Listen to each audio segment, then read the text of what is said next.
Class में स्वागत है आप लोग देख रहे हैं प्रीवियस ईयर के मैथ का प्रश्न, जिसमें मैं आप लोग को बता रहा हूँ आरआरबी एनटीपीसी का प्रश्न, जिसकी परीक्षा 27/4/2016 को संपन्न हुआ। इसके शिफ्ट फर्स्ट के प्रश्न को देख रहे हैं। देखिएगा, इस शिफ्ट के आधे प्रश्न को इसके पहले भाग में देख चुके हैं और शेष प्रश्नों को मैं इसमें बताऊंगा। तो चलिए शुरू करते हैं। पहला क्वेश्चन कह रहा है कि एक मानचित्र में 500 किलोमीटर को 2 सेंटीमीटर कहा गया। यदि उस मानचित्र में दो स्थानों के बीच की दूरी 3.6 सेंटीमीटर है तो वास्तविक दूरी क्या होगा। क्वेश्चन एक बार और सुनिए। कह रहा है क्वेश्चन के एक मानचित्र में 500 किलोमीटर को 2 सेंटीमीटर कहा गया। यदि मानचित्र में दो स्थानों के बीच की दूरी 3.6 सेंटीमीटर है तो वास्तविक दूरी क्या होगा। तो देखिए, इसको हल करते हैं। इसको हल करने के लिए लिखेंगे वास्तविक दूरी बटे काल्पनिक दूरी। क्या लिखेंगे? वास्तविक दूरी और बटे काल्पनिक दूरी। वास्तविक दूरी बटे काल्पनिक दूरी। अब देखिएगा, कह रहा है कि 500 किलोमीटर है वास्तविक दूरी, क्योंकि मानचित्र का जो दूरी होगा वो काल्पनिक दूरी होगा। तो 2 सेंटीमीटर को 500 किलोमीटर कहा जाए। मानचित्र में 2 सेंटीमीटर है, यानी काल्पनिक दूरी कितना है? 2 सेंटीमीटर। और इस 2 सेंटीमीटर को कितना वास्तविक रूप से कहा जाए? 500 किलोमीटर। ठीक है, ऊपर किलोमीटर में और नीचे सेंटीमीटर। तो काल्पनिक दूरी की जगह लिखेंगे 2 सेंटीमीटर और वास्तविक दूरी की जगह कितना है दिया? 500 किलोमीटर। आगे क्वेश्चन कह रहा है कि यदि मानचित्र में दो स्थानों के बीच की दूरी 3.6 सेंटीमीटर है, यानी दो स्थानों के बीच की दूरी 3.6 सेंटीमीटर है, तो वास्तविक रूप से कितना किलोमीटर कहा जाए। तो मान लिया जाए कि वास्तविक रूप से कहा जाए x किलोमीटर। अब इसको हल कीजिए तो इसको काटिएगा तो 1.8 होगा। तो x बराबर कितना हो जाएगा? 500 और गुने 1.8, यानी कितना किलोमीटर हो जाएगा वास्तविक दूरी। यानी मानचित्र में अगर 3.6 सेंटीमीटर दो स्थानों के बीच की दूरी दर्शाया गया है तो वास्तविक रूप से कितना किलोमीटर होगा? तो वास्तविक रूप से हो जाएगा 900 किलोमीटर। आगे क्वेश्चन देखिए। आगे क्वेश्चन कह रहा है कि 33 मीटर कपड़े को बेचने पर 11 मीटर कपड़े के क्रयमूल्य के बराबर लाभ होता है तो कितने % का लाभ होगा। कह रहा है कि 33 मीटर कपड़े को बेचने पर 11 मीटर कपड़े के क्रयमूल्य के बराबर लाभ होता है तो कितने % का लाभ होगा। अब देखिएगा, 33 मीटर कपड़ा बेच रहा है, यानी खरीदा कितना होगा? तो 33 मीटर कपड़ा खरीदा होगा और कह रहा है 11 मीटर कपड़े के क्रयमूल्य के बराबर लाभ हो रहा है। मान लिया जाए कि 1 मीटर कपड़े का क्रयमूल्य 1 रुपया है। अब देखिएगा, 33 मीटर कपड़ा खरीदा है तो 33 मीटर कपड़ा का क्रयमूल्य कितना हो जाएगा? तो 33 मीटर कपड़ा का क्रयमूल्य कितना हो जाएगा? तो 33 रुपया हो जाएगा। मान लेते हैं कि 1 मीटर कपड़े का क्रयमूल्य 1 रुपया है, तो 33 मीटर कपड़े खरीद रहा है तो 33 मीटर कपड़े का क्रयमूल्य कितना हो जाएगा? 33 रुपया हो जाएगा। और लाभ हो रहा है 11 मीटर कपड़े के क्रयमूल्य के बराबर, तो प्रॉफिट कितना होगा? प्रॉफिट तो 11 रुपया हो जाएगा। यानी 33 रुपया खरीदारी हो रहा है और 11 रुपया का फायदा हो रहा है, तो कितने % का लाभ हो रहा है? तो 11 बटे 33 गुना कितने % का लाभ हो रहा है? तो 100/3, 33 गुना 1/3%। ठीक है, फिर से समझिए। कह रहा है कि 33 मीटर कपड़े को बेचने पर 11 मीटर कपड़े के क्रयमूल्य के बराबर लाभ होता है तो कितने % का लाभ होगा। मान लिया जाए कि 1 मीटर कपड़े का क्रयमूल्य 1 रुपया है। ठीक है, तो देखिएगा 33 मीटर कपड़ा बेच रहा है, यानी 33 मीटर कपड़ा खरीदा होगा तो 33 मीटर कपड़ा का क्रयमूल्य कितना हो जाएगा? तो 33 रुपया हो जाएगा। और कह रहा है 11 मीटर कपड़े के क्रयमूल्य के बराबर लाभ हो रहा है, तो 1 मीटर कपड़े का क्रयमूल्य 1 रुपया माने, तो 11 मीटर कपड़े का क्रयमूल्य 11 रुपया माने है, 11 रुपया हो जाएगा। तो 33 रुपया खरीदारी में जिसमें 11 रुपया फायदा हो रहा है, तो कितना भाग फायदा हो रहा है? तो 11/33 यानी 1/3 भाग फायदा हो रहा है, तो कितने % का फायदा हो रहा है? 33 पूर्णांक 1/3% का फायदा हो रहा है। आगे क्वेश्चन देखिए।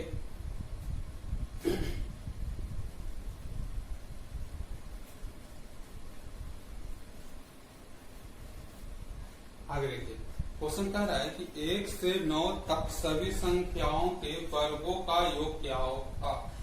1 से 9 तक सभी संख्याओं के वर्गों का योग क्या होगा। देखिए यहाँ पर जैसे ही 1 स्क्वायर प्लस 2 का होल स्क्वायर प्लस 3 का होल स्क्वायर 1 से है, मान लिया जाए कि n का होल स्क्वायर तक है, इसका योगफल निकालना हो तो इसका एक फॉर्मूला होता है n into n plus 1 into 2n plus 1 बटा 6। ये आपको याद रखना है। 1 का होल स्क्वायर, 2 का होल स्क्वायर, 3 का होल स्क्वायर, n का होल स्क्वायर तक जोड़ना है तो क्या हो जाएगा n into n plus 1 into 2n plus 1 बटा 6। अब क्वेश्चन में कह रहा है कि 1 से 9 तक यानी 1 का होल स्क्वायर, 2 का होल स्क्वायर, 3 का होल स्क्वायर कहाँ तक कर रहा है 9 का होल स्क्वायर कर रहा है। कितना तक कर रहा है 9 का होल स्क्वायर तक कर रहा है। यानी यहाँ पर 9 into 9 plus 1 into 2 into 9 plus 1 बटे 6 हो जाएगा 2 इंटू 9 प्लस 1 बटे 6। आगे देखिए क्या हो जाएगा 9 गुने 10 गुने 19 और बटे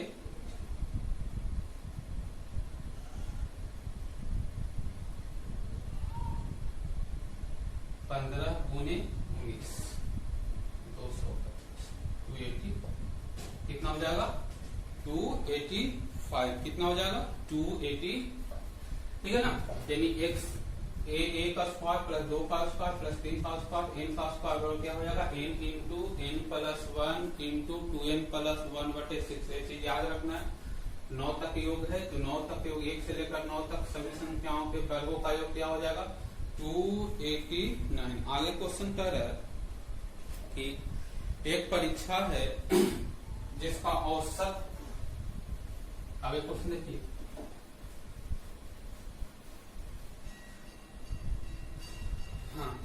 क्वेश्चन आगे कह रहा है कि एक परीक्षा में एक छात्र का औसत अंक 76.2 आया। यानी औसत अंक कितना आया, एक छात्र का औसत अंक आया है 76.2। औसत अंक कितना आया है 76.2। उसके 5 विषयों की परीक्षा हुई, इसमें 4 विषय का औसत दिया हुआ है, 4 विषयों का अंक दिया हुआ है। इसमें मैथ उसको आ रहा है 76, ठीक है। इंग्लिश में आ रहा है उसका 87 और संस्कृत में उसका आ रहा है 83, साइंस में आ रहा है 78। तो कह रहा है कि एसएसटी में कितना है।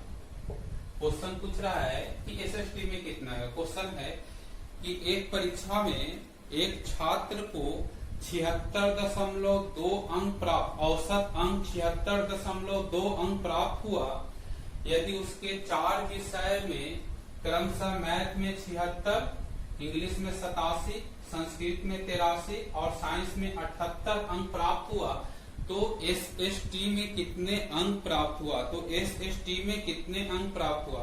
अब देखिएगा कितना सब्जेक्ट हो गया 1 2 3 4 5 सब्जेक्ट हो गया और टोटल औसत कितना है 76.2। तो टोटल अंक कितना होगा तो 76.2 और गुने है ना 20 क्या 76.2 गुने 5 कितना हो जाएगा। तो इसको गुना कीजिए तो टोटल अंक हो जाएगा 381। यानी टोटल अंक उसको 5 विषय में कितना आ रहा है 381। अब 4 विषय यानी ये 4 विषय का अंक यानी 76, 87, 83 और 78 4 विषय में टोटल कितना हो जाएगा। तो इसको जोड़िए, इसको जोड़कर कितना आएगा जोड़िए तो 76 प्लस 87 प्लस 83 प्लस 78 बराबर 324। यानी 4 विषय में कितना इसका आ रहा है 324। 4 विषय में इसका औसत अंक कितना आ रहा है, 4 विषय में टोटल अंक कितना है 324। तो एसएसटी में अंक कितना आएगा तो इसमें 324 माइनस कीजिए, इसमें 324 माइनस कीजिए यानी उसको एसएसटी में कितना अंक आएगा तो 57। एसएसटी में कितना अंक आएगा तो 57। ठीक है। आगे क्वेश्चन कह रहा है आगे क्वेश्चन कह रहा है कि पहले मिटा देते हैं इसको तो आगे देखते हैं। आया समझ में, ये तो आसान था।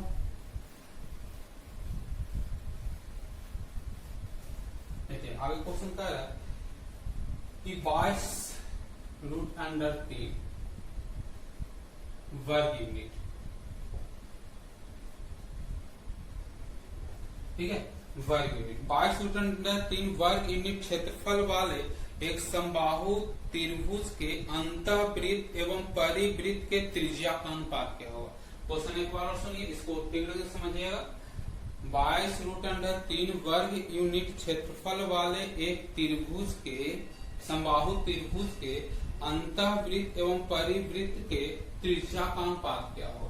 देखिएगा, AC दिया हुआ है, क्षेत्रफल दिया हुआ है, तो इस क्वेश्चन में क्षेत्रफल की जरूरत नहीं है। इस क्वेश्चन में क्षेत्रफल की जरूरत नहीं है। इस क्वेश्चन को हम समझा रहे हैं, इसका आंसर ही याद रखिए तो ज्यादा फायदेमंद होगा। देखिएगा, अगर कोई समबाहु त्रिभुज है, ठीक है, समबाहु त्रिभुज है और ये त्रिभुज के अंदर वृत्त है तो उसको अंतःवृत्त बोला जाता है। इसको क्या बोला था, अंतःवृत्त। त्रिभुज के अंदर वृत्त है, कोई समबाहु त्रिभुज है और उस त्रिभुज के अंदर वृत्त है तो उसको अंतःवृत्त बोला जाता है। और कोई वृत्त के अंदर समबाहु त्रिभुज है, ठीक है, वृत्त के अंदर समबाहु त्रिभुज है तो इसको परिवृत्त बोला जाता है। इसको क्या बोला जाता है, परिवृत्त बोला जाता है। ठीक है, अब देखिएगा यहाँ पर मान लीजिए कि त्रिभुज तो दोनों एक ही समान है, समबाहु त्रिभुज। अब यहाँ पर AD लंब और यहाँ पर भी AD लंब। अब इसका केंद्र O हो गया और इसका केंद्र O हो गया। मान लीजिए छोटे अंतःवृत्त का त्रिज्या छोटा स्मॉलर और बड़े वृत्त का त्रिज्या क्या हो जाएगा, कैपिटल R मान लें। अब देखिएगा, एक समबाहु त्रिभुज के अंदर वृत्त रहे, एक समबाहु त्रिभुज के अंदर वृत्त रहे तो त्रिज्या जो होता है लंब का 1/3 भाग होता है। ठीक है, किसी याद रखने का चीज है, यदि किसी समबाहु त्रिभुज के अंदर वृत्त रहे तो वृत्त का त्रिज्या त्रिभुज के लंब का 1/3 भाग रहे होता है। और यदि किसी वृत्त के अंदर समबाहु त्रिभुज हो तो उस वृत्त का त्रिज्या त्रिभुज के लंब, यदि हम मानते हैं त्रिभुज के लंब का 2/3 भाग होता है, 2AD/3। ये चीज याद रखने का जरूरत है। यदि किसी समबाहु त्रिभुज के अंदर वृत्त हो तो वृत्त का त्रिज्या वृत्त के लंब के त्रिभुज के लंब का 1/3 भाग होता है। और यदि किसी वृत्त के अंदर समबाहु त्रिभुज हो तो उस वृत्त का त्रिज्या त्रिभुज के लंब का 2/3 भाग होता है। अब दोनों को एक डायग्राम में लिखते हैं। देखिए, यहाँ पर एक वृत्त हो गया, इसके अंदर समबाहु त्रिभुज हो गया और इसके अंदर वृत्त। क्वेश्चन ही तरह है ABC और इसका लंब। अब यहाँ पर O है, बड़ा वृत्त का त्रिज्या और छोटा वृत्त। तो बड़ा वृत्त का त्रिज्या R क्या हो जाएगा, AD/3, यानी AD/3। और A बड़ा R बराबर क्या हो जाएगा, तो बड़ा R बराबर हो जाएगा 2AD/3। AD तो कट जाएगा, 3 तो कट जाएगा, तो अनुपात क्या हो जाएगा, 1:2। क्या हो जाएगा, 1:2। इसका क्या हो जाएगा कि इसका क्षेत्रफल का काम नहीं है, ऐसा क्वेश्चन पूछे तो 1:2 होगा। तो इसमें क्वेश्चन क्या कर रहा है, 22√3 वर्ग यूनिट क्षेत्रफल वाले त्रिभुज के अंतःवृत्त और परिवृत्त के त्रिज्या का अनुपात क्या होगा। तो त्रिज्या का अनुपात क्या हो जाएगा, 1:2। इसमें अलग अलग भुजा ज्ञात करने की जरूरत नहीं है, उसके बाद त्रिज्या ज्ञात करेंगे। लेकिन भुजा ज्ञात कीजिए, क्षेत्रफल दिया तो भुजा ज्ञात कीजिए, त्रिज्या ज्ञात कीजिए, उसका अनुपात ज्ञात कीजिए, फिर भी 1:2 ही आएगा। और ऐसे याद रखिए, फिर भी 1:2 ही आएगा। तो इस प्रश्न को टाइम वेस्ट नहीं करना है, इसको भुजा ज्ञात नहीं करना है त्रिभुज का, है ना। राइट आंसर ऐसा क्वेश्चन पूछे तो 1:2 होता है। क्या, अगर किसी समबाहु त्रिभुज के अंदर वृत्त रहे तो त्रिभुज के लंब का 1/3 भाग वृत्त का त्रिज्या होता है। और अगर वृत्त के अंदर समबाहु त्रिभुज रहे तो वृत्त का त्रिज्या समबाहु त्रिभुज के लंब का 2/3 भाग होता है। ठीक है, आगे देखते हैं, आगे क्वेश्चन कर रहा है। चलिए, ये हो गया कंप्लीट, यानी इसका क्षेत्रफल का कोई काम नहीं रहेगा, डायरेक्ट आंसर आएगा इसमें 1:2 याद रखना है, नहीं तो फिर बनाइए उसको तो टाइम लगेगा। आगे क्वेश्चन कर रहा है, आगे क्वेश्चन कर रहा है कि एक आदमी नाव से शांत जल में 4 किलोमीटर पर घंटा चलता है। यदि वह धारा के विपरीत दिशा में जाए और वापस आए तो दुगना समय लगता है। धारा के विपरीत दिशा में कोई दूरी जाए और वापस आए तो दुगना समय लगता है, तो धारा का चाल क्या होगा। क्वेश्चन और एक बार सुनिए कि एक आदमी नाव से शांत जल में 4 किलोमीटर पर घंटा चल सकता है। यदि वह धारा के विपरीत दिशा में जाता है और वापस आता है तो 2 गुना समय लगता है। तो क्या कर रहा है, धारा का चाल क्या हो। यहाँ पर क्या है, धारा के विपरीत दिशा में जाए, विपरीत का समय और साथ का समय 2 गुना है 2 बटा, यानी विपरीत में जाए तो 2 घंटा का समय लगेगा, तो धारा के साथ जाएगा तो कितना घंटा का समय लगेगा, 1 घंटा। अब देखिएगा अगर कोई व्यक्ति धारा की दिशा में जाए, ठीक है, धारा की दिशा में जाए तो शांत जल में चाल दिशा में जा रहा है, तो मान लीजिए धारा इस दिशा में जा रहा है, नाव भी दिशा में जाए तो धारा को नाव को धक्का देगा, तो इस दिशा में शांत जल में नाव की चाल प्लस धारा की चाल क्या होता है, शांत जल में नाव की चाल प्लस धारा की चाल धारा की दिशा में होगी। अगर विपरीत दिशा में रहे तो शांत जल में नाव की चाल घटाओ धारा की चाल, यानी अगर कोई नाव धारा की दिशा में जा रहा है तो शांत जल में नाव की चाल प्लस धारा की चाल, और अगर धारा के विपरीत दिशा में जा रहा है तो मान लीजिए नाव इधर जा रहा है, धारा इधर चल रही है, तो उस स्थिति में धारा विपरीत दिशा में नाव को उसके गति के विपरीत दिशा में धक्का देगी, तो चाल तो स्वाभाविक है कि कम होगा। तो धारा की दिशा में नाव की चाल और शांत जल में नाव की चाल प्लस धारा की चाल, और धारा के विपरीत दिशा में नाव की चाल और शांत जल में नाव की चाल और घटाओ धारा की चाल। यहाँ पे देखिएगा शांत जल में नाव की चाल 4 किलोमीटर दिया हुआ है, तो धारा की दिशा में नाव की चाल क्या हो जाएगा 4, और मान लिया कि धारा की चाल x है तो 4 + x है ना, और धारा के विपरीत दिशा में नाव की चाल क्या हो जाएगा 4 - x। क्योंकि दूरी जो है वो एक समान है, क्योंकि वो व्यक्ति जितना दूरी जाता है उतना ही दूरी लौटता है, तो विपरीत दिशा में जाता है तो 2 घंटा लगता है, तो दूरी कितना हो जाएगा 2 घंटा, और ये साथ चलता है तो क्या है 1 घंटा मान लेके लगता है, तो इसका हो जाएगा 1 घंटा, तो एक बराबर दोनों दूरी तो बराबर है, यानी 4 गुने समय और 4 गुने समय होगी। अब इसको कीजिए 4 + x = 8 - 4 + x = 8 - 2 कितना हो जाएगा 3x = 4, x कितना हो जाएगा 4/3, यानी 1.1/3 किलोमीटर पर घंटा। धारा की चाल क्या हो जाएगा 1.1/3 किलोमीटर पर घंटा। ठीक है, आगे क्वेश्चन है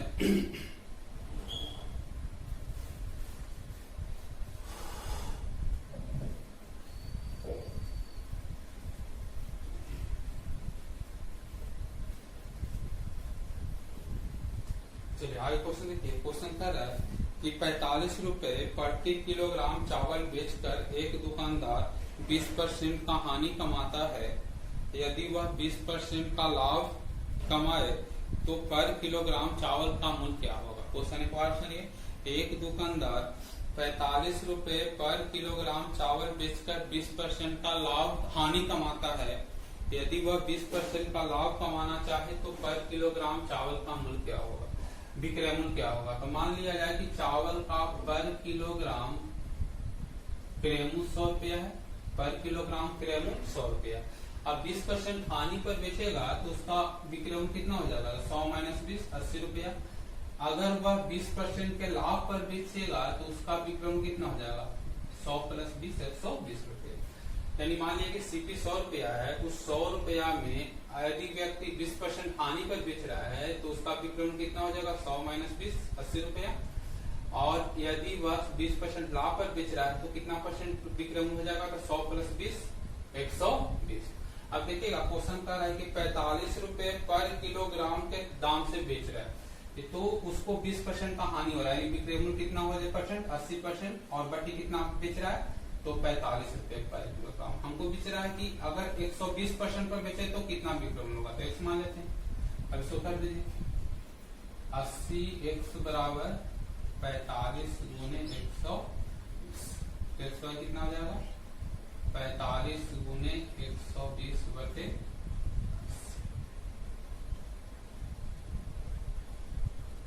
ठीक है 135 बटा 2, 135 बटा 2 यानी 67.5 रुपए पर, ठीक है कितना आंसर आ गया 67.5 रुपए पर किलोग्राम। इसको और देखते क्वेश्चन क्या है कि एक व्यक्ति 45 रुपए पर किलोग्राम चावल बेचता है तो 20% का हानि होता है। 20% के लाभ कमाने के लिए उसका चावल का विक्रय मूल्य पर किलोग्राम क्या होगा, तो मान लिया जाए विक्रय मूल्य 100% हो गया, 20% हानि पर बेचा तो विक्रय मूल्य कितना हो जाएगा 80%। अगर 20% लाभ पर बेच रहा है तो विक्रय मूल्य कितना हो जाएगा 120%, और 80% बराबर कितना है 45, तो 120% बराबर कितना हो जाएगा 67.5 रुपए पर किलोग्राम। चलिएगा अगला क्वेश्चन कह रहा है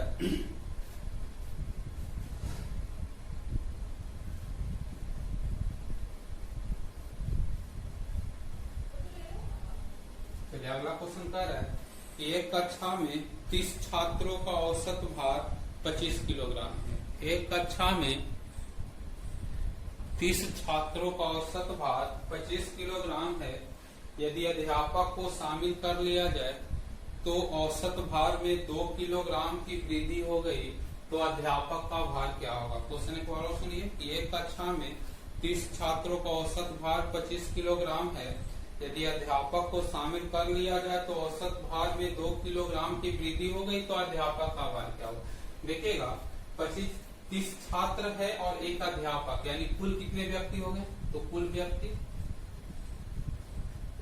तो 30 प्लस 1 यानी 31, और सारे व्यक्तियों के औसत में 2 किलोग्राम की वृद्धि हो गई, तो वृद्धि कितना हो जाएगा वृद्धि तो 31 गुना 2 यानी 62 किलोग्राम बढ़ गया।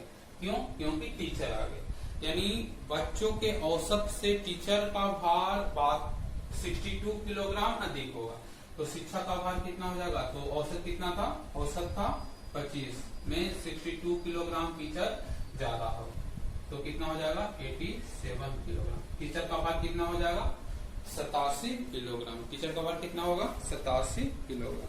चलिए आगे देखते हैं।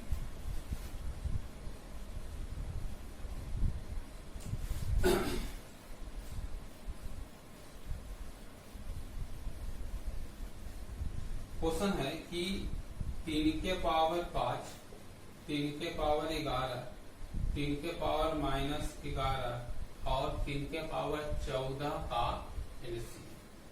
देखिएगा अगर 1 के पावर x, b के पावर y और c के पावर z, या लिख सकते हैं अगर यहाँ पर तीनों बराबर है चारों, तो लिख सकते हैं कि x के पावर a, x के पावर b, x के पावर c और x के पावर d। अगर इसका LCM निकालना है तो जिसका पावर कम हो, जिसका घात कम हो, जिसका पावर कम हो वो हो जाएगा HCF। जिसका पावर कम हो वो हो जाएगा HCF। अगर LCM निकालना हो तो जिसका पावर यानी घात अधिक हो। ये चीज ध्यान रखिए, ऐसा क्वेश्चन पूछे अगर है कि 1 के पावर x, b के पावर x के पावर b, x के पावर c और x के पावर d है, अगर इसका HCF निकाल रहा हो तो जिसका पावर कम हो वो HCF होगा, और जिसका पावर अधिक यानी जिसका घात अधिक हो वो क्या होगा LCM। इसमें निकालना है LCM, तो देखते हैं 3 के पावर 5, 3 के पावर 11, 3 के पावर -11 और 3 के पावर 14, तो सबसे ज्यादा पावर किसका है 3 के पावर 14, तो यहाँ पर LCM क्या हो जाएगा 3 के पावर। अगर इसका एचसीएफ निकालना होता तो एचसीएफ क्या हो जाता, तो सबसे घात सबसे कम किसका है, 3 के पावर माइनस 11, तो एचसीएफ क्या हो जाएगा 3 के पावर माइनस। तो दिक्कत ये चीज दिमाग में रखिए। आगे क्वेश्चन कह रहा है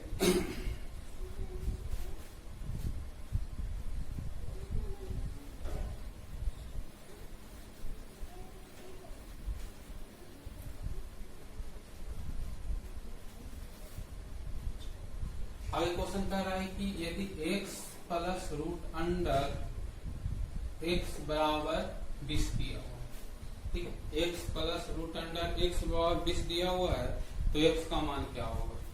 ऐसे तो इसको ऑप्शन से बना सकते हैं, x का मान क्या होगा, ठीक है, x का मान क्या होगा ऑप्शन से बना सकते हैं। लेकिन एक चीज और देखिए, 20 के पहले कौन सा है संख्या है जिसको पूरा पूरा वर्गमूल निकालें। 20 के पहले संख्या जिसका पूरा पूरा वर्गमूल निकले, जिसका पूरा पूरा वर्गमूल क्या हो जाएगा, तो 16। कौन हो जाएगा 16।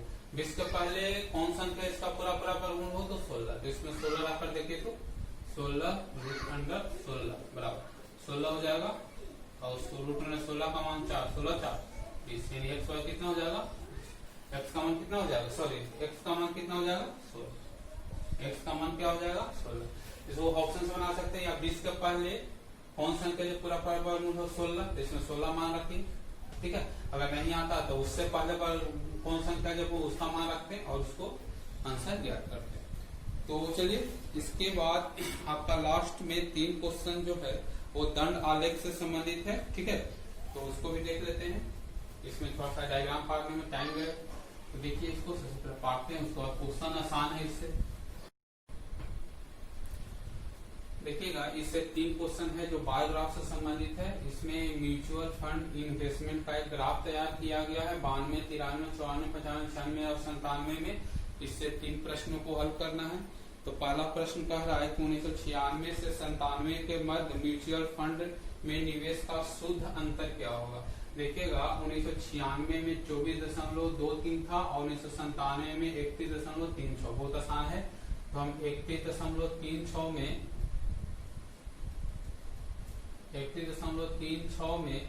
24.23 घटा दें तो घटाइए, तो 6 में से 3 घट गया 3 में से 2 घट गया 1, और 31 में से 24 घट गया 7, यानी कितना हो जाएगा 7.13। कितना हो जाएगा 7.13। अगला क्वेश्चन कह रहा है कि दी गई अवधि के दौरान किस वर्ष म्यूचुअल फंड निवेश सबसे अधिक वृद्धि हुई।